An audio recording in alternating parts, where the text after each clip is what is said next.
What's up guys, my name is Jack, you're watching JBTCG, and we need to have a conversation about the Destined Rivals booster boxes, but also the reaction in the YouTube investing community. So obviously the Destined Rivals booster boxes, they got bought out, they shot up pretty much overnight. Like on TCG Player, September 17th through September 19th, they were $383. Now they're $463 market value. Lowest listing is $484, and we had someone bought one for like $700 or something. So obviously it is an organized buyout. People just bought these up a bunch overnight to drive the price up. But with a buyout, normally the price shoots up temporarily and then it kind of falls back down, unless it's held up by demand from people that actually want the product at those higher price ranges. So how do you get people to actually want the product? Well, it's through publicity, obviously. That would get more eyes on the product, and then more people FOMO, and then more people buy. So that is what these people are banking on most likely. And you might say, well, if none of these people are content creators or like big people in the Pokemon space, how are they going to get the publicity? And the answer is simply from just buying out the product.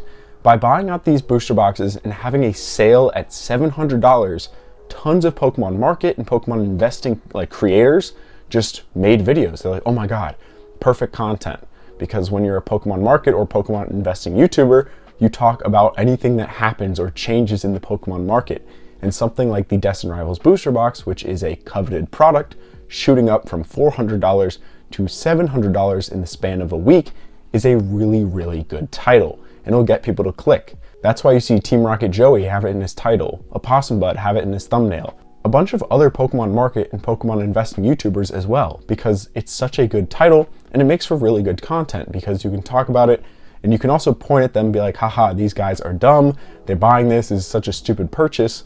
But in reality, the people doing these buyouts may actually be very, very smart and they're just cosplaying as dumb. They're allowing these YouTubers to make fun of them, be the punching bag for these people, and then rake in the money behind the scenes.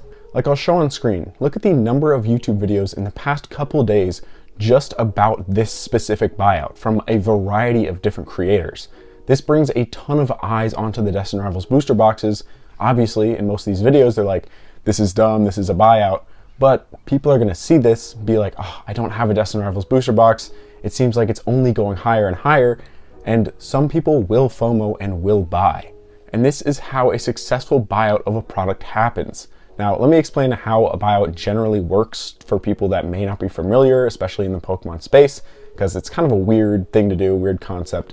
But essentially, people will build a position of something. So, I don't know, take like a Pokemon Center ETB. We'll take a Prismatic Pokemon Center ETB.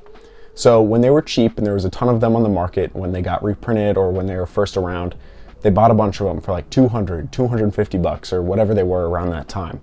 So say these people bought like 20 of them. They built a really big position of these Pokemon Center ETBs. Then we slowly see them creep up in value because they're not being like reprinted actively. And then all of a sudden they're like, okay, well now they're worth $300, but I want them to be worth $400 and double the money on my initial investment. And then they'll go and buy up all the Pokemon Center ETBs from $300 to $400, shoot that market price up on TCG Player, get that onto the radar of Pokemon investing, Pokemon market YouTubers, or just people in general. Then through YouTube videos or just posts on social media, the word gets out to the general public that these shot up and now they're $400 a piece. People then FOMO, people want to buy them. People are like, it's probably not going to get any cheaper at this point, so I might as well just buy one and be done with it, add it to my collection before it goes even higher than this. And then the new market price is $400. This is how successful buyouts happen and how people are able to manipulate the market behind the scenes and essentially get away with it and make tons of money. And I'm no genius or anything, and I can put together what is happening and what these people's strategy are. I imagine there's people that are significantly smarter than me working the strings behind some of these products and these cards, orchestrating ways for these cards and products to go up higher and higher in value so they can make boatloads of money behind the scenes. And now obviously it seems like a little conspiratorial, but I think it's fairly realistic for what is happening in the Pokemon space. Buyouts are happening left and right. And it seems like even though products get bought out, and normally we'd see like a little retracement afterwards, we aren't seeing that retracement because of all the eyes that move on to these products as soon as they move up in value, because everyone is obsessed with the Pokemon market and watching it like a hawk.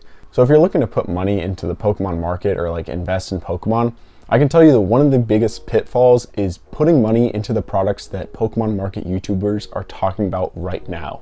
So when they're talking about Destined Rivals booster boxes shooting from $500 to $700, that is most likely a terrible time to put money in it. Something that isn't being hyped up, say Black Bolt, which has an incredible set list, tons of set value, but the hype isn't really in it right now. That is where I'm personally looking, and that's where I think it has a lot of potential to move upwards in the future compared to Destined Rivals booster boxes for, say, $500. So make your own decisions out there. Don't get drawn into the hype cycle, the FOMO, all of this stuff that happens in the Pokemon space and has only gotten amplified over the past year. Just make level-headed decisions. And if you want my opinion on the Destined Rivals booster box buyout, a lot of people are calling it dumb or saying it's stupid.